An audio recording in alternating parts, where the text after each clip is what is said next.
আমি ডাকাত। ডাকাত? তুমি এখানে কেন এসেছো ডাকাত?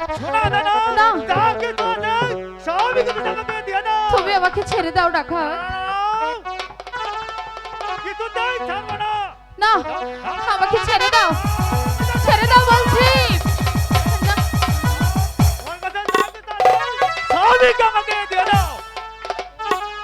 তার মানে আমার কাছে কিছুই নেই।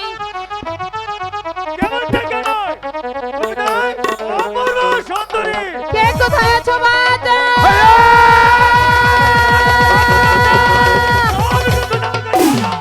কি বনমাজ বনরাজ আছিস জানিস নি? তুই খাবার ডাকাত, ডাকাত এখান থেকে না হলে নিকাল, তুই আমার কাছে মার। তবে তবে লড়াই দে।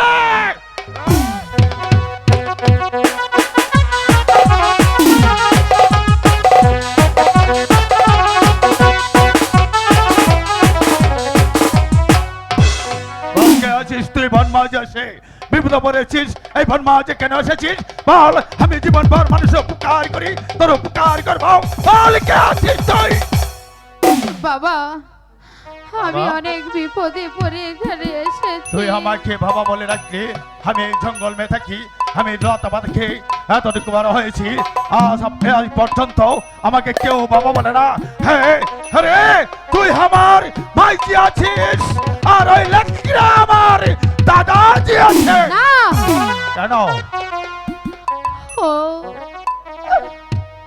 ও যে ও কথা বলে তুমি আমাকে লজ্জা দিও না বাবা। আরে ভাইজি, আমি তোমাকে লজ্জা দেবো কেন রে? বল ওই লেখটা কে আছে?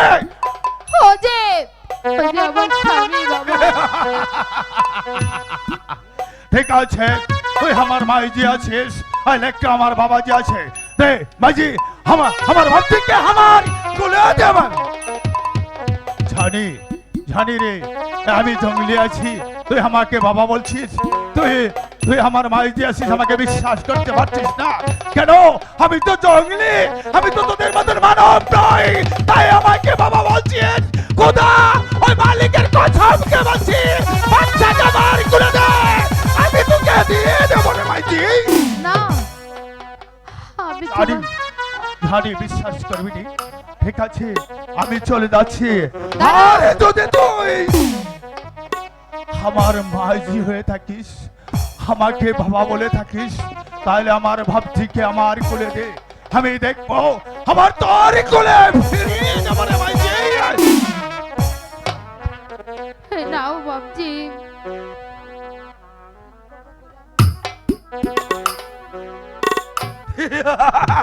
না